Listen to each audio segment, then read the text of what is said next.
Ready? All right, come. First and foremost, I want to say call Halonim, like Yahweh, Bahashem Yahweh Shai, Hamashiach. That's all praises to the Most High God in the name of His only begotten Son, who the world ignorantly calls Jesus Christ. Right? We're from the Sakari Philly set. You got your brother Yerumya. Your brother, how you mind? Right, and we charge to feed the flock. That's what we've been charged to do. Right, not sit down and type on a computer. Right, sit down and I mean, and just tell people what they should be doing. Right. We've been charged to actually feed the flock, man. And listen, may the Heavenly Father love and mercy truly endure forever for Israel. That's right.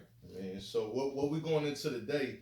We going into today that brothers who just now coming in, brothers prospects, brothers who just now coming in, and for brothers who seasoned brothers.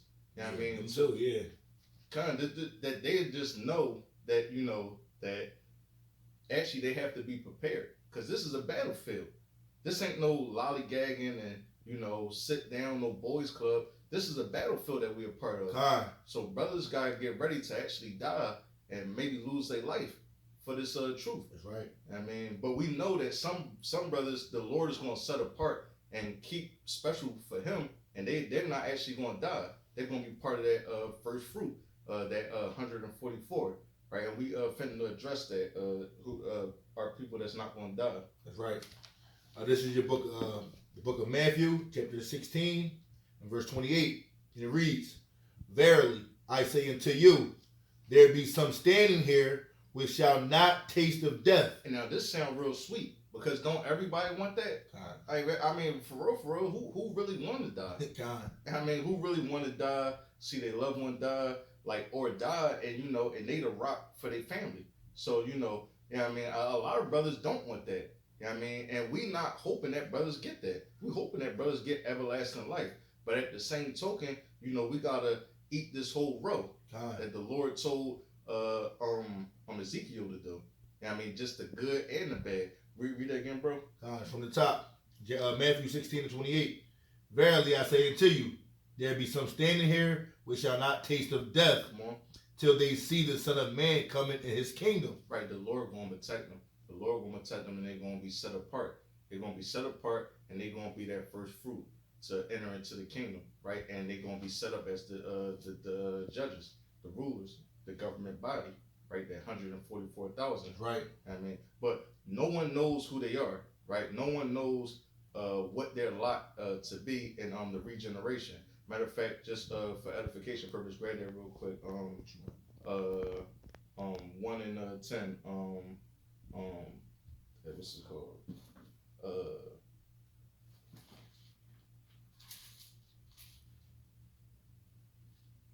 The book at the Solomon. The book at the Proverbs. Ecclesiastes. Ecclesiastes 1 and 10. Yeah, it's 1 and 9. Yeah, because nobody knows nobody knows what their lot is though. No, nobody really knows what their portion is. So obviously, brothers, it's nothing wrong with wanting to have everlasting. I don't want to die. I mean, I hope it be the Most High God will, me and these brothers, that we can be a part of that 144 and we don't taste death. But nobody knows what their lot is. Nobody knows who they was in the regeneration, and the Lord got it that way. For a particular purpose. It's 1 and 9, right? Yeah, kind of. But for edification's sake as well, while you're on that topic, again, the spirit is willing, but again, we in chains of darkness, this flesh. Just like bro said, we ready to die, but again, we don't want to die because our flesh it actually goes against that. You know what I mean? Like say for instance, if you're in a situation where it's life and death, your flesh will really be going against you. As Yahweh Shai was pleading to the Most High, take this lot from me.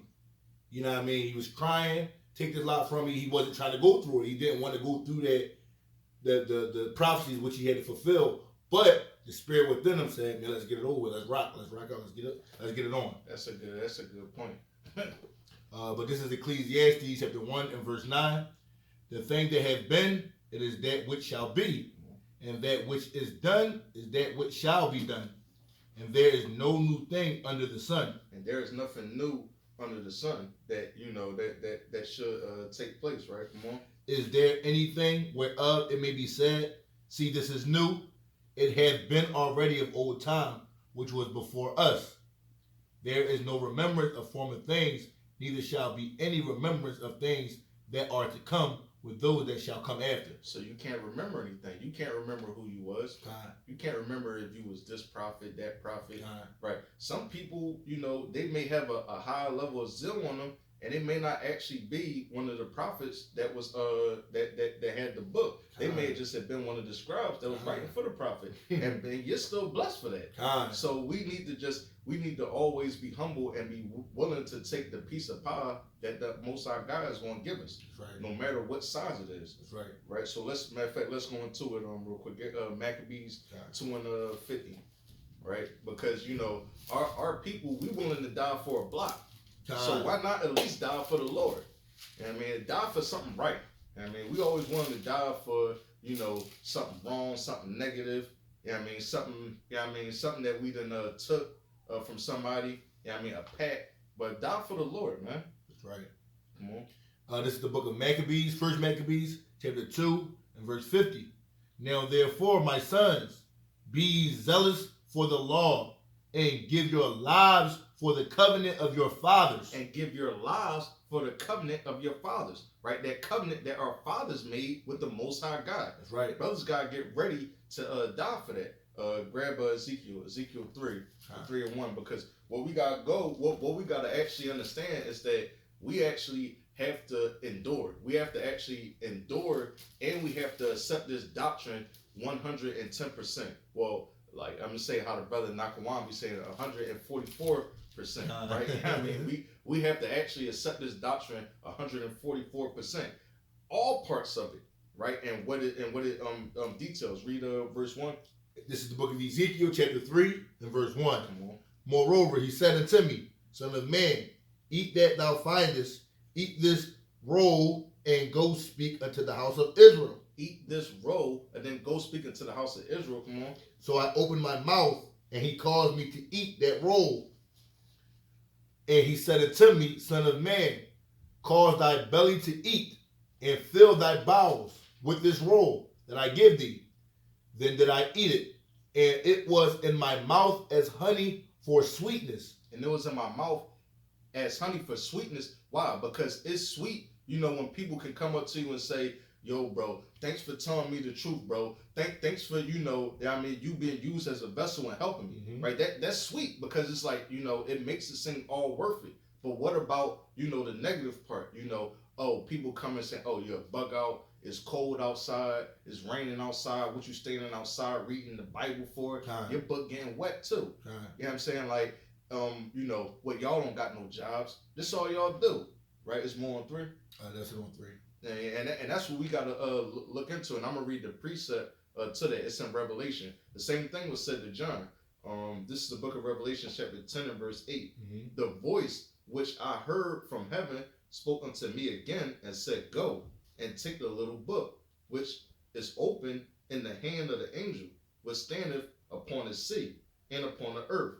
And I went unto the angel and said unto him, Give me the little book. And he said unto me, Take it and eat it up, and it shall make thy belly bitter, but be in thy mouth sweet as honey. God.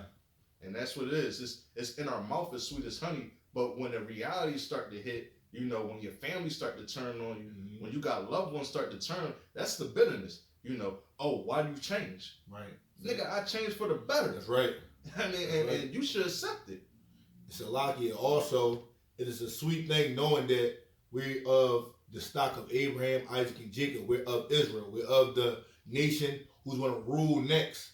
But the bitterness is, in order to get to that point, we have to go through great tribulation, which means 2/3 of our people being put to death.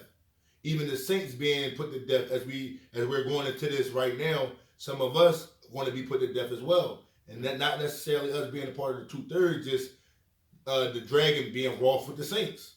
Right. You know what I mean? Some of us are going to have to taste death for that specific matter, because Esau knows he has a little bit of time left. And by us being out here on the highways and byways, prophesying his downfall, he's going to get even more and more heated with us out there who's pushing his truth. And, a lot of us is going to be targeted like we're being targeted now, being a part of the camp, being on the Southern Poverty Lawless as terrorists. Yeah. You understand what I'm saying? But Esau and the Edomites can storm the damn Capitol building, right? And basically be escorted to the Capitol building by the damn law enforcement. But us teaching the Bible and highways and byways, we look at it as terrorists, man.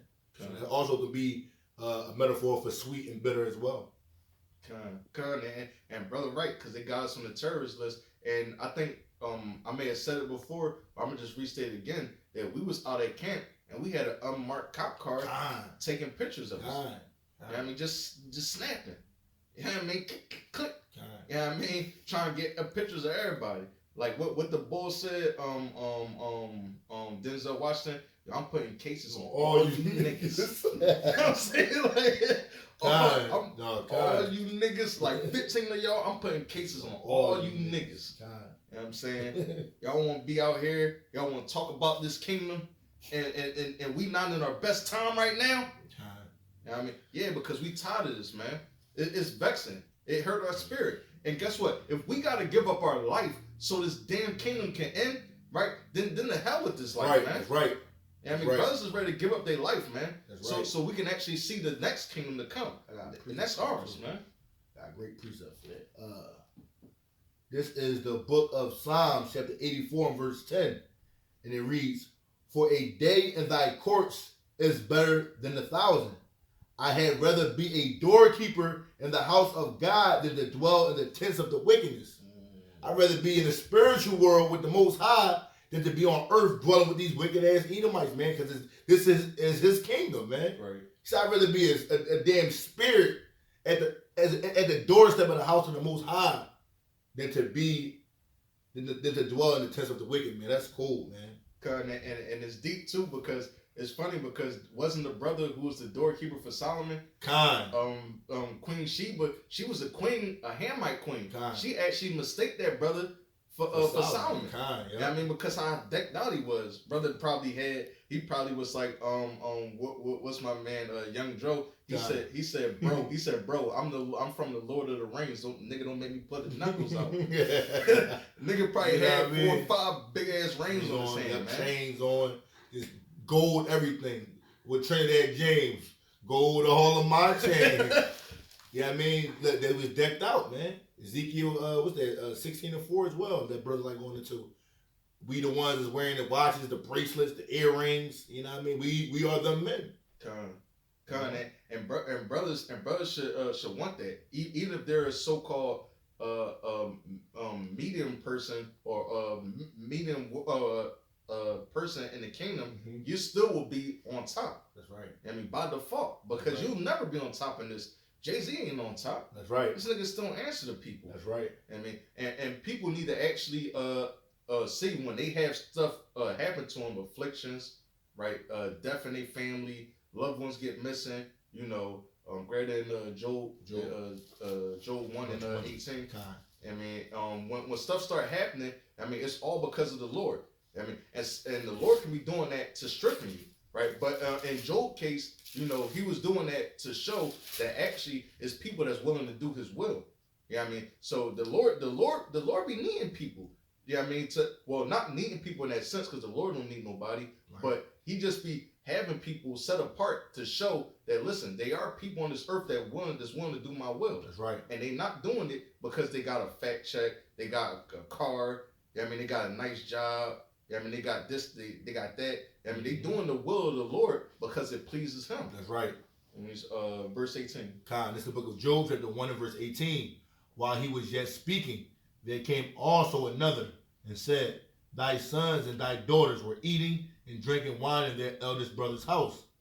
And behold, here came a great wind from the wilderness and smote the 4 corners of the house, and it fell upon the young men, and they are dead." They fell upon the young men, and the young men are dead. Who are the young men? They Job's children, right? And this is one of Job's servants coming to him. The Lord spared his servant just to come back and tell him that his children died. Read on. "And I only am escaped alone to tell thee." Come on. Then Job arose and rent his mantle and shaved his head and fell down upon the ground and worshipped and said, "Naked came I out of my mother's womb, and naked shall I return thither. The Lord gave, and the Lord hath taken away." The Lord gave me kids, and the Lord took him away. The Lord gave me a high-paying job, and the Lord took it away. Right. The Lord gave him cattle, and the Lord took it away. When you actually read up, it starts talking about his animals that he lost too. That's right. Right? Verse 22. The Lord hath taken away. Blessed be the name of the Lord Yahweh.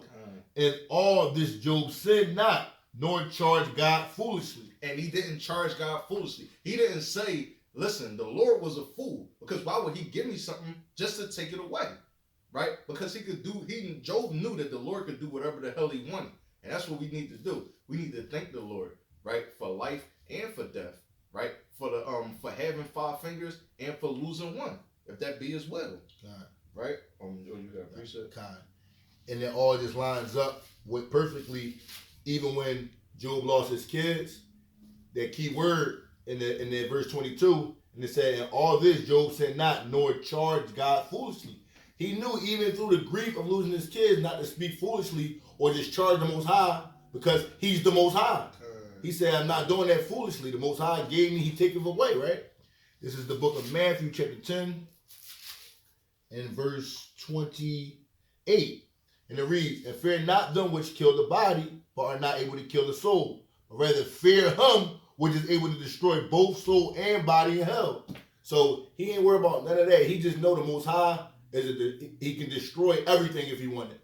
But he only took Job's kids. He spared Job's life. He spared the servant life. So what Job did, he fell down to worship and said, listen, the Most High gonna do what he gonna do. Plain and simple. Because it make more sense to fear him who able to take soul and the body, right, rather than just fear someone who able to put a gun in your head and take this body. That's right. Right, this dust. Right, because who you are is actually your spirit. Right, and they can't no mortal man actually take that. Right. I mean, grab Revelation 20.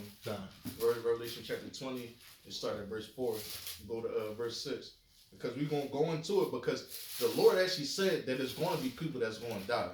So a lot of brothers go to and say, hold up, but it's people that's not going to taste death. But you have to, this is why the Bible deals with balance. You have to actually go and have to examine both sides. Because then the Lord said that it is people, righteous people, that's going to taste death. It was righteous people back then that taste death. That's right. So why wouldn't it be righteous people that taste death in the last days? The prophets, man. The prophets was getting murdered. It was murdering the prophets. Wasn't the prophets righteous? So? Yeah, read verse 4. It's the book of Revelation, chapter 20 and verse 4. And I saw thrones, and they sat upon them, and judgment was given unto them. And I saw the souls of them that were beheaded for the witness of Yahushua. Right, and people died just for the witness of Yahushua. I mean, they died for the witness of Yahushua. Matter of fact, hold that real quick. Just grab this in the second Ezra. They died for the witness of Yahushua. Right, this second Ezra chapter 2 and verse 46. Then said I unto the angel, what young person is it that crowneth them, and giveth them palms in their hands? Verse 47. And he answered and said unto me, it is the Son of the Most High, it is the Son of the Most High, whom they have confessed in the world. That's right. Then begun I to greatly commend them. That's right. That stood so stiffly for the name of Yahweh. Right, yeah. So even Ezra had to shake the hands of the people that actually stood firm in Babylon. That's right. In these last days. Right. Because this is the most demonic society that ever been since there have been societies. That's right. There's been no society that been more evil and demonic, wicked, try to turn your spirit around, vex you, tell you that you're wrong for doing right, but then you're right when you did wrong. Like people actually like you more when you did wrong. You know what I mean? But then you try to change your life. You actually try to do right by people, do right by sisters. You try to do right by your people, and then you got niggas that hate you. Yo, crazy, man. This is a very vexing society. So this is why Ezra said I had to shake these people's hands, man. You know what I mean? Because it takes a lot to stand up for the Lord in this demonic society. Absolutely. I mean, you keep on in there. 6. God, and which had not worshipped. Let me start from the top of that mid verse. It's saying, I saw the souls of them that were beheaded for the witness of Yahushua and for the word of Yahweh, and which had not worshipped the beast neither his image, neither had received his mark upon their foreheads or in their hands, and they lived and reigned with Hamashiach 1,000 years. And they lived and reigned with the Lord for 1,000 years. So they still reigned with the Lord. Like, even though they weren't the 144, right? They still reigned for the Lord. It said for 130 years. That was 6. Yeah, that was end of 4. Keep going. Yeah. But the rest of the dead lived not again until the 1,000 years were finished. This is the first resurrection. And they're gonna be rebirthed by the righteous. So even if you get beheaded and then you get resurrected, like then you still gonna be atop above the second, or I'll just use in this term the second class Israelites, right? That's gonna be basically your children in the kingdom, right? Come on. Verse 6: Blessed and holy is he that hath part in the first resurrection. Blessed is he who died in the who had part in the first resurrection, who come back, because we know the 144 ain't gonna die. So blessed is they who are beheaded and die and then get resurrected the first time. Come on. But they shall be priests of Yahweh and of Hamashiach, and shall reign with him 1,000 years. And they still gonna be priests and kings. They still gonna rule, right? Like even if you don't taste death in this body, or you taste death in this body, you still gonna rule with the Lord. You know what I mean? So there's no point of fearing death, right? You know what I mean? And the Lord said he don't want you to have the spirit of fear, right? He want us to be austere men. That's right. You know what I mean? Matter of fact, I just read it in Maccabees. Judas Maccabee was telling brothers, he said, yo, listen, if you just married, you just got a rib. If you just got a rib, you just planted a vineyard, you know what I'm saying? Or you scared, go home, man. You know what I'm saying? Because it's a battlefield out here, man. Like, go home, because you fitting to make other people scared. God, exactly, yep. You know what I'm saying? So that spirit of fear, brothers don't be needing around them. I mean, we need austere men to stand up for the Lord. Righteous brothers, man. Grab Maccabees chapter 3, and start at 59 to 60. I mean, because it's a powerful thing to be used by the Lord, right? Even to be used until he used you all the way to death, right? One of the old school songs, just keep on using me until you use me up, right? Niggas should hope that the Lord use you until he use you up, man. Absolutely. Until he don't, I mean, until he done finish using you. It's an honor. I mean, yeah, it's a damn honor, man, to be used by the Lord. Go ahead. Con. This is the book of 1 Maccabees, chapter 3 and verse 59. For it is better for us to die in battle than to behold the calamities of our people in our sanctuary. Nevertheless, as the will of Yahweh is in heaven, so let him do. So let him do. So if this the will that we die in battle, read 59 again. Verse 59. For it is better for us to die in battle. For it's better for us to die in battle, and this is battle. Spiritual battle. When we go out there to the highways and byways, right, it's spiritual battle. That's right. Than to behold the calamities of our people in our sanctuary. Nevertheless, as the will of Yahweh is in heaven, so let him do. So let him do. So let him do. If it's his will that he take my life for doing righteousness, it's better he take my life for doing righteousness than he take my life for doing something against him. That's right. I mean, oh, you got something? Yeah, this is the book of 2 Maccabees, chapter 14 and 42. Choosing rather to die manfully than to come into the hands of the wicked, to be abused otherwise than to beseem his noble birth. So we rather choose to die manfully than these other nations to come over and besiege us from our noble birth being Israelites. We supposed to be the gods of the earth. But, you know, the Most High, he punishing us for the things that we doing, breaking the law, statutes, commandments, using the heathen to do it. But if you walking righteously, you'd rather die than to break the Most High's laws and let a heathen rule over you and smear your royalty, basically. Because you royalty, man. You from one of the various tribes, you royalty. You know? Read the book of Acts chapter 21. Because we're going to go into the beloved brother Paul. Yeah, I mean, because of the beloved brother Paul was a soldier, man. That's right. He was a damn soldier, and he was ready. You know what I'm saying? He wasn't no backline soldier, you know. Y'all just come and report and tell me about the battle. No, he was a front line brother. You know what I mean, soldier. He was ready. Start at verse 10. What chapter? Chapter 21. We're gonna start at verse 10 and go to 13. This is the book of Acts, chapter 21, verse 10.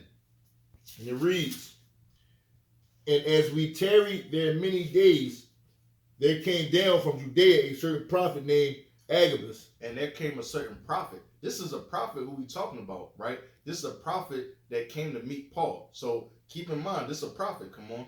"And when he was coming to us, he took Paul's girdle, and bound his own hands and feet, and said, Thus saith the Holy Ghost, so shall the Jews at Jerusalem bind the men that owe this girdle, and shall deliver him into the hands of the Gentiles." And his girdle is his waistline, right? It's like what you would call a belt. So he took that from off of him and he bound his own self with it. Mm-hmm. And used it to bind his own self with it. And he was using it for symbolism because the Lord showed him a vision. But he showed him a vision to show Paul about Paul. Come on. Verse 12. "And when he heard these things, both we and they of that place besought him not to give up to Jerusalem." Right. So he was basically telling Paul, listen, the Lord told me, if you go to preach the word there, they fitting to bind you up. And not just that, but to do more. Right? Now how Paul gonna handle himself? Then Paul gonna be like, hold up, but the Lord told me to go there. Right. But now obviously you're a prophet, and he's saying if I do go there, you know what I mean, calamities fitting to befall me there. You know what I mean? So did Paul say, hold up? So one prophecy gonna cancel out another prophecy? Let's see.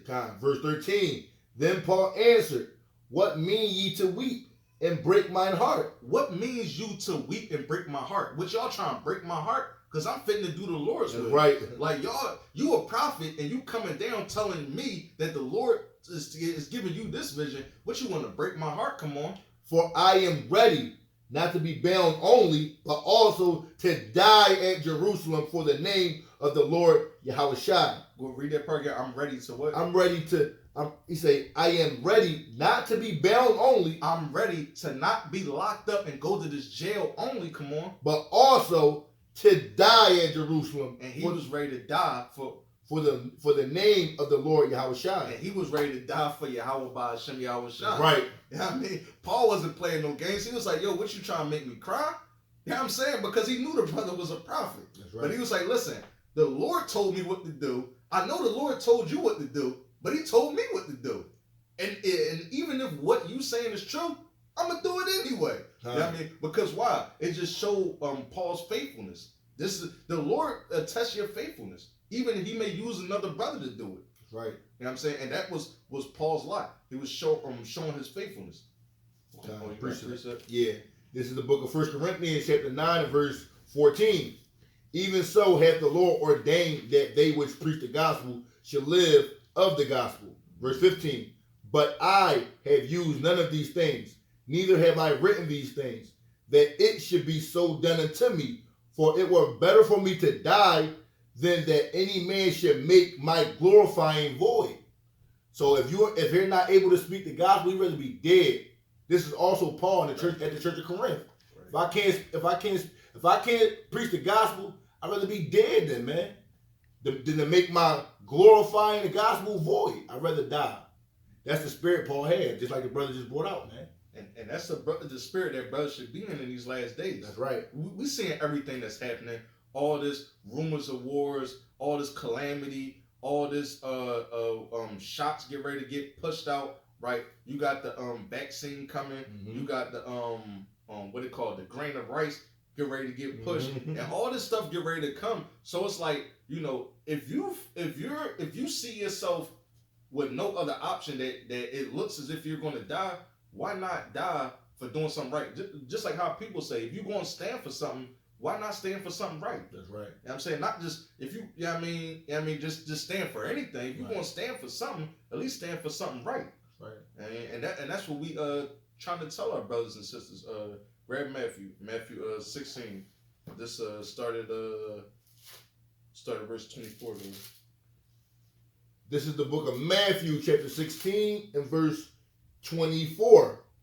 And it reads, "Then said Yahushua to his disciples, if any man will come after me, let him deny himself." So y'all gotta listen up. Y'all call yourself disciples of the Lord. The Lord is giving you the blueprint how to be a disciple. He said, if any man will come after me, let him deny himself. And a lot of y'all, what y'all got to do first and foremost, y'all got to leave that me and myself and our spirit alone. That's right. That's what the Lord just said. First and foremost, you got to drop that. Come on. And take up his cross and follow me. And take up his cross, take up your burden, because you may not die on the cross, right? You may not die by being beheaded, right? And some brothers may not, they're not going to taste death, right? So whatever your burden is, get ready to bear it. Come on. For whosoever will save his life, shall lose it. So you going around trying to, I'm gonna just do this, and I'm gonna preserve, like niggas exercising, doing all this and that, and eating healthy. Now let's just make something clear. We're not saying that eating healthy, is something wrong. You should eat healthy. You should eat the best out of this worst society. But if you're doing that with the vain thought that, I'm just going to just do this to preserve my years, so you can just do wickedness or do what thou will. No, like if you're doing it to try to preserve yourself to do the will of the Lord, hey, like that's what you should be doing it for. But if you're preserving your life other than for the Lord, then you should lose it. Come on. Right. And whosoever will lose his life for my sake shall find it. And if you lose your life for Yahweh Shah HaMashiach's sake, that's how you're going to find it. Come on. For what is a man profited if he shall gain the whole world and lose his own soul? And what is a man profit if he gain the whole world and lose his own soul? And that's the thing. That you're really going to lose your own soul by trying to be something in this society. That's right. This is why you got to have that low and meek spirit. Come on. Or what shall a man give in exchange for his soul? What can you give in exchange for your soul? An unlimited black card, right? A Bentley, right? A Ferrari. What can you give, right? Megan Thee Stallion. What can you give in exchange for your soul? Come on. God, verse 27. For the Son of Man shall come in his glory of his Father with his angels, and then he shall reward every man according to his works. According to his works. According to what you did. That's why the scriptures say that he going to give everybody according to what they did in this body. Whether it be good or whether it be bad. That's right. So you're going to get a reward no matter what it was. No matter if it was something good you did or something bad you did. That's it on that verse. Verse 28. Verily I say unto you, there be some standing here which shall not taste of death till they see the Son of Man come into his kingdom. And that's what we hoping for. Now we hoping for that. Like, brothers ain't sitting around and hoping to die. Right. Like, brothers are sitting around hoping that we are them vessels. Right. But guess what? Brothers, through the spirit, we're prepared to die for the truth. Absolutely. Absolutely. And not look back. Like, not take a half a look back. Like, we're prepared to die for this truth. You got an precept? Yeah, I got another one. For sure. And brothers need to just to keep that mindset, and don't be wavering, or don't have that spirit. Then it's starting to die down. You are always and stay around, like how the scripture says, stay around godly men, because you stay around godly men, they're going to want to build your spirit up, man. You know what I'm saying? So watch the company who you keep. That's right. That's very, very, very highly underrated. You know what I mean? And when people come to the truth, people come to the truth and I'm gonna just keep to myself. You know what I mean? Or I'm gonna just stay around. No, watch who you're around. That's right. You know what I mean? This is the book of 2nd Esdras, chapter 16 and verse 40. And this basically going into what the brother said, getting ready to die, because there's gonna be a point where all hell break loose. You gotta prepare yourself for the battle, and you might gotta leave everything that you then gained your whole life. You might gotta leave it behind. You might gotta go into the wilderness. You might gotta leave the city you in, because all hell is breaking loose. People is invading each other's homes. You know what I mean? Kidnapping wives, kidnapping daughters. All this is going to be going on in these last days. So this is the book of 2nd Esdras, chapter 16 and 40, and it reads, O my people, hear my word, make you ready to thy battle, and in those evils be even as pilgrims upon the earth. So we got to be ready to just uproot and just go. You know what I mean? Be pilgrims in the earth. And to the point that even if we got to die in that pilgrimage, that's the spirit, and that's the lot that we taking on for Yahweh while Yahweh Shai. Plain and simple. And listen, and there's no other greater spirit to be in. That's right. Yeah, I mean, this is the last one I got in Romans chapter 14. And there's no other greater spirit to be in. Yeah, I mean, because think about it like this. think about it that you're ready to die for the Lord, but in that last 2 seconds, you find out through His grace and through His mercy that you be one of the 144. God, man. And that you ain't gonna die. Bro, that's yeah, glory. like you ready, you ready to die for it, and you right at that moment where you think you're gonna die, but then but then the person shoot the shot, shoot the gun, and the gun just jams. That's glorious, man. You know what I mean? Like, hey, the Most High does that on a regular too, man. Yeah, those brothers got stories. What? Brothers, listen. Hey, all praise to the Most High, man. All praise to the Most High. Kind, because and this is why we're rejoicing. We're rejoicing because we see the fall of this kingdom. That's right. You know what I mean? And we're ready to give up everything that we got to help forward the fall of this kingdom. That's right. You know what I mean? We're ready to give it up in exchange. Right. Here you go. You know what I mean? Let's speed it up. I mean, because it's, again, like how we said, it's vexing. So, like how we were saying, brothers, we hoping to be a part of that number, but we have to be just like our elders in the Holy Scriptures, right? We have to actually look to actually be willing to die for this truth, if that's the Most High God locked for us. That's right. Read verse 8, chapter 14, verse 8. God, it's the book of Romans, chapter 14 and verse 8. For whether we live unto the Lord. Whether we live, and today we alive. So whether we live is for Yahweh, come on. And whether we die unto the Lord. And whether tomorrow, if I die, I'm dying for Yahweh, come on. Whether we live, therefore, or die, we are the Lord's. Whether we live or die, we are brought with a price. That's right. Right? We are brought with a price through the blood of Yahweh Shah HaMashiach. Right. That's right. So we brought with a price. And we already been brought. So it's no way out of it. That's it's right. like a gang. That's right. You know what I mean? Like we was blood in through his blood. That's right. You know what I mean? And if by it, we're blood out through his blood. That's right. You know what I mean? We was brought in through his blood, brought back to the Heavenly Father. Mm-hmm. You know what I mean? And if the Lord want us to give up our life for it, just like Yahweh Shah, then we're gonna do it. Matter of fact, my fault, bro. Just one more. That one in Isaiah 53 and 10. That's right. You know what I mean? Just this one more because it said if we live, it's for the Lord. If we die, for the Lord. You know what I mean? And it's all for the Lord. You know what I mean? Because the Lord, we don't really understand the Lord mindset. You know what I mean? We really don't. You know what I mean? Like the Lord looks at affliction different than us. Why? Because we're in this realm where it's a time fracture, where we wait for minutes, hours, months. Mm-hmm. The Lord not looking at that. Mm-hmm. Like we probably was just in the kingdom just a couple weeks ago to the Lord.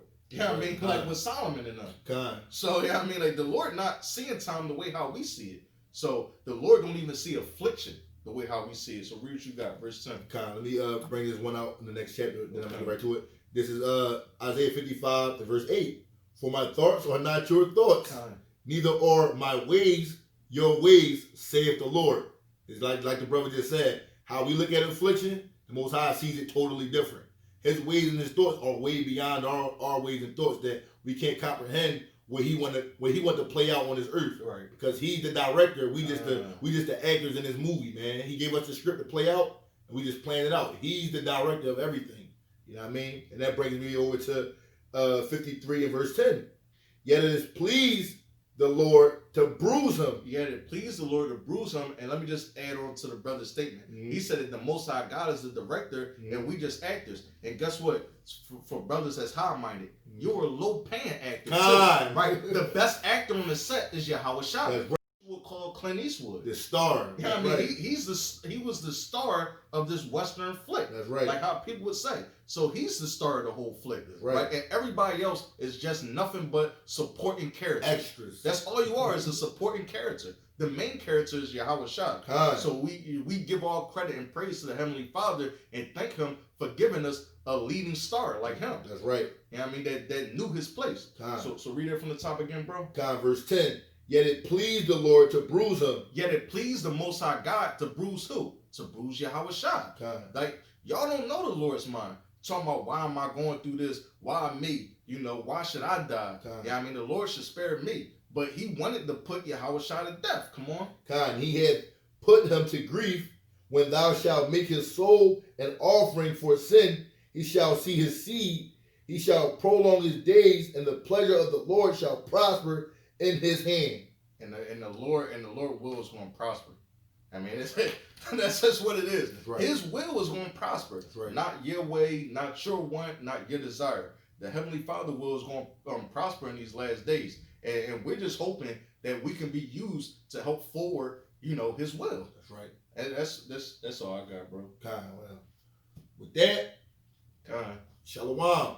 Kwame Yasharala. Kwame Yasharala.